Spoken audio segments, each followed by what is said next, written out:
Today, we visit the Bible story of Susanna, the beautiful woman who stood alone, listening to the voices of two judges, their condemnation booming before the crowd. We found her lying with another man. Susanna's heart pounded with fear as the sentence was passed, death by stoning for adultery. As the guards seized her arms and dragged her toward the place of execution, Susanna searched the crowd, desperate for a single friendly face, but found none. Eyes averted, heads turned away. Even Joachim, her beloved husband, would not look at her. At the edge of the crowd, her parents stood, their faces broken with sorrow. They too had looked away. Watching a guard grip a stone in his hand, Susanna knew her fate was about to be sealed. But there was still hope. Though abandoned by all, she raised her eyes to the heavens, the only one who knew the truth of her heart, the only one who had witnessed the horror in the garden. God. Will Susanna be saved? And will the Lord forgive her? Susanna was a woman of noble character, known for her beauty, wisdom, and unwavering faith in God. Raised in a household that feared the Lord, Susanna grew up learning the ways of righteousness, and her life reflected the virtues instilled in her from an early age. In time, Susanna married Joachim, a wealthy and respected man in their community. Joachim's home was a gathering place for the elders of Israel, as he held a prominent position within society.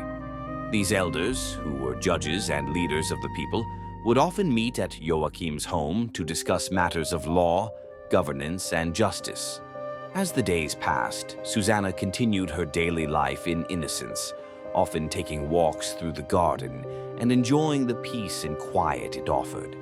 It was a private space, but she was unaware that two of the elders, appointed as judges in Israel, had set their eyes upon her with corrupt intentions, each hiding his wicked thoughts. Whenever she walked in her husband Joachim's garden, they would watch her in secret. At first, neither elder knew of the other's desire. They both crept around the garden at different times, spying on Susanna as she bathed or rested. They could not look at Susanna without feeling the weight of their evil desires. On that day, as one elder slipped through the garden paths, he suddenly caught sight of the other elder hiding behind a tree, his gaze fixed on the same spot. For a moment, both men froze in surprise, each realizing the other had come for the same reason.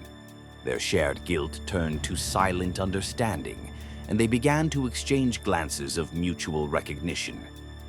They spoke of their shared lust for her and decided that the next time she entered the garden alone, they would confront her together and force her into a terrible choice. Soon enough, the day came when Susanna, unaware of the evil lurking nearby, entered the garden to bathe. It was a quiet afternoon, and she had sent her maids away to fetch oils and perfumes for her bath, leaving her alone, as she always did when she bathed. The elders, hiding behind the trees, saw their chance. When Susanna began to bathe, they crept out of their hiding places and stood before her. Startled and terrified, Susanna looked up to see the two elders standing there, their eyes burning with desire. Before she could react, they spoke. "Look, the garden doors are shut, no one sees us, and we are in love with you. So give your consent and lie with us. If you refuse, we will testify against you that a young man was with you, and this was why you sent your maids away." And Susanna knew the penalty for such an accusation: death. The elders' wickedness was overwhelming. They had trapped her, using their authority as judges to threaten her life if she did not submit to their lust. Susanna's heart pounded with fear, but even in this desperate moment, her faith in God did not waver. She stood tall despite her fear and refused them with boldness. "I am hemmed in on every side, for if I do this thing, it is death for me, and if I do not, I shall not escape your hands. I choose not to do it and to fall into your hands rather than to sin in the sight of the Lord." Susanna's response was courageous, and her refusal cut through the elders' evil desires like a sword. She would not betray her God, her husband, or her own purity, even though it seemed certain this choice would lead to her death. She would rather die in innocence than live in sin. The next day, the two elders carried out their wicked plan. They went before the assembly of people, where they held influence as respected judges, and made their accusation against Susanna. With confidence and deceit in their voices, they claimed they had caught Susanna committing adultery with a young man while she was in her husband's garden. They said, "As we were walking in the garden alone, this woman came in with two maids, shut the garden doors, and dismissed the maids. Then a young man who had been hidden came to her and lay with her. We were in a corner of the garden, and when we saw this wickedness, we ran to them. We saw them embracing, but we could not hold the man, for he was too strong for us, and he opened the doors and dashed out. So we seized this woman and asked her who the young man was, but she would not tell us. These things we testify." The community, hearing this from men they trusted, was shocked. These were elders. If they were saying Susanna had committed such a terrible sin, surely it must be true. The crowd was in disbelief, not only because of the accusation itself, but because it was against a woman they had always known to be righteous. The law was clear, and the punishment for adultery was severe. Susanna had no way to defend herself. In that moment, she stood alone, but she knew she was not truly alone.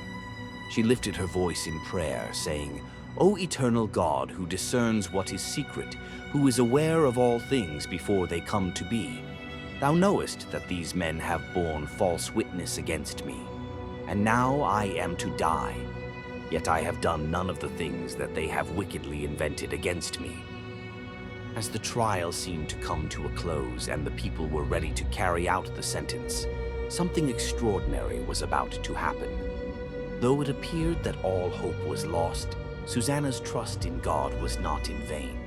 Among the crowd, one of God's prophets was witnessing. It was Daniel, and upon Susanna's prayers, the Lord instructed him to act. As the people prepared to take Susanna to her death, he stood up in the midst of the assembly and shouted, "I am innocent of this woman's blood."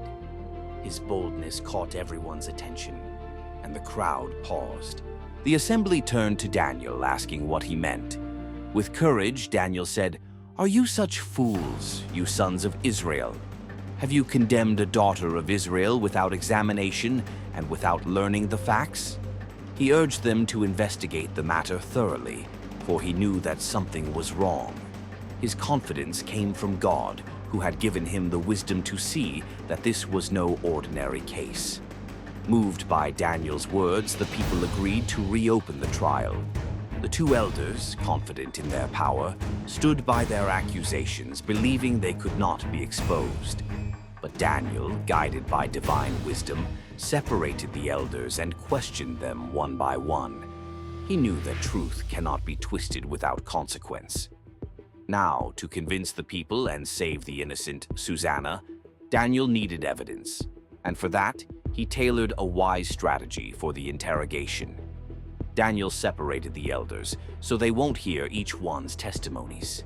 First, he asked the first elder, "You old relic of wicked days, your sins have now come home, which you have committed in the past, pronouncing unjust judgments, condemning the innocent and letting the guilty go free.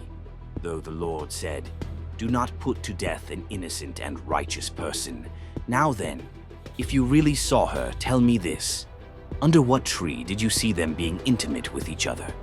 The elder, trying to maintain his lie, answered, "Under a mastic tree." Then Daniel questioned the second elder, "You offspring of Canaan and not of Judah, beauty has deceived you and lust has perverted your heart. This is how you both have been dealing with the daughters of Israel, and they were intimate with you through fear. But a daughter of Judah would not endure your wickedness. Now then, tell me, under what tree did you catch them being intimate with each other?" The second elder, unaware of his companion's answer, said, "Under an evergreen oak." The contradiction in their testimonies was immediate and undeniable. In their haste to lie, they had not even coordinated their stories. When the elders' lies were exposed by Daniel's wisdom, The assembly was outraged. The same people who had been ready to condemn Susanna moments earlier now turned their fury against the elders. The law of Moses was clear about the punishment for false witnesses. Now, the punishment they planned for her fell upon them instead. As the elders were led away to their rightful fate, the people lifted their voices in thanksgiving, acknowledging that God had not only saved Susanna, but also revealed the evil hidden in their midst. They recognized that God's justice is perfect and that He does not allow the innocent to be destroyed by the lies of the wicked. In the next video, we will discover another woman from the Bible who faced the lustful desires of a powerful man, who is no one else than King David. We will discover how David's lust for Bathsheba made him commit his greatest sin and how the Lord would intervene.